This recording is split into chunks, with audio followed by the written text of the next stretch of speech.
নিশীথের নীরবতা ভেঙে একটি ছোট গ্রামে আলীর কণ্ঠস্বর ভেসে আসছে।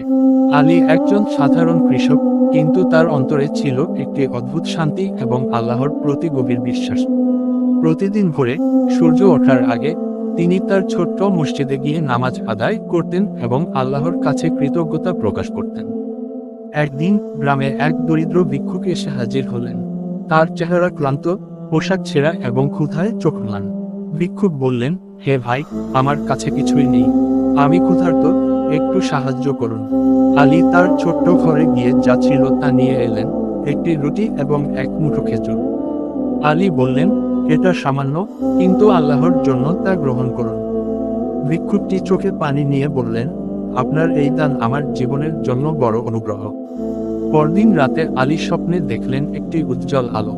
সেই আলোর মধ্যে একজন ফেরেশতা এসে বললেন, আলী, তোমার ছোট দানের কারণে আল্লাহ তোমার জন্য জান্নাতে একটি বাগান বরাদ্দ করেছেন। আলী অবাক হয়ে বললেন, কিন্তু আমি তো সামান্যই দিয়েছি। ফেরেশতা বললেন, তোমার নিয়ত ছিল বিশুদ্ধ। যখন তুমি দান করেছিলে, তোমার নিজেরও তেমন কিছু ছিল না। তবুও তুমি যা ছিল তা দিলেও তোমার হৃদয় খুশি ছিল। আল্লাহ ছোট কাজকেও বড় পুরস্কারে পরিণত করেন, যদি তা তার সন্তুষ্টির জন্য করা হয়। এই স্বপ্নের পর আলীর জীবন আরও আল্লাহমুখী হয়ে উঠল। তিনি সবসময় মানুষকে সাহায্য করতেন এবং গ্রামে আল্লাহর পথে চলার অনুপ্রেরণা দিতেন। তার জীবন ছিল বিশ্বাস, ভালোবাসা এবং দানের এক অনন্য উদাহরণ। এই গল্প থেকে আমরা শিক্ষা পাই, আল্লাহর জন্য করা প্রতিটি কাজই মূল্যবান, যত ছোটই তা হোক। বিশুদ্ধ নিয়ত আল্লাহর নিকট সবচেয়ে প্রিয়।